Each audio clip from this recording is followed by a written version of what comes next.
ആരോഗ്യമന്ത്രിയുടെ ഓഫീസിലെ നിയമനങ്ങളിൽ ദുരൂഹത. ആയുഷ് വകുപ്പിലെ സ്റ്റേറ്റ് പ്രോഗ്രാം മാനേജറുടെ നിയമനം 4 ദിവസം കൊണ്ടാണ് റദ്ദാക്കിയത്.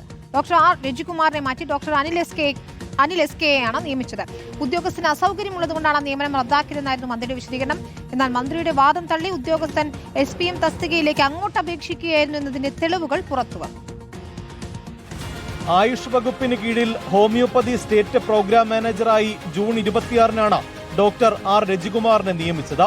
4 ദിവസം കഴിഞ്ഞ് അതേ ഉത്തരവ് റദ്ദാക്കി ഡോക്ടർ അനിൽ എസ് കെക്ക് സ്റ്റേറ്റ് പ്രോഗ്രാം മാനേജറുടെ തസ്തികയിൽ നിയമനം നൽകി. ആരോഗ്യമന്ത്രി ജൂൺ 27 നൽകിയ കുറിപ്പിന്റെ അടിസ്ഥാനത്തിലായിരുന്നു മാറ്റം. എന്നാൽ നിയമനം റദ്ദാക്കിയ കാരണം ഉത്തരവിൽ പറയുന്നില്ല.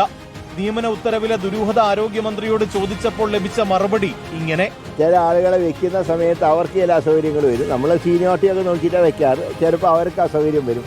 ഇതൊക്കെ സാധാരണ നടക്കുന്നതാണ്. ഇതിങ്ങനെ ഭൂതക്കണ്ണാടി വെച്ച് നോക്കാൻ നിൽക്കുമ്പോഴാണ് ഇതൊക്കെ തോന്നുന്നത്. ഒന്ന് എല്ലാം ശരിയായിട്ട് മുന്നോട്ട് പോകുന്നുണ്ട്, ഒരു കുഴപ്പമില്ല. നിയമനം റദ്ദാക്കിയത് ഉദ്യോഗസ്ഥൻ അസൗകര്യം അറിയിച്ചുകൊണ്ടാണെന്ന മന്ത്രിയുടെ ഈ വാദവും ശരിയല്ല. സ്റ്റേറ്റ് പ്രോഗ്രാം മാനേജർ തസ്തികയിൽ ഡോക്ടർ രജികുമാർ അങ്ങോട്ട് അപേക്ഷിക്കുകയായിരുന്നു. മെയ് മാസം 29-ന് പത്തനംതിട്ട ഹോമിയോപ്പതി DMOയ്ക്ക് അപേക്ഷ സമർപ്പിക്കുകയും ചെയ്തു. നിയമനം നൽകി ഉദ്യോഗസ്ഥനെ പോലും അറിയിക്കാതെ അത് റദ്ദാക്കിയത് ഡോക്ടർമാർക്കിടയിൽ വലിയ അതൃപ്തി ഉണ്ടാക്കിയിട്ടുണ്ട്.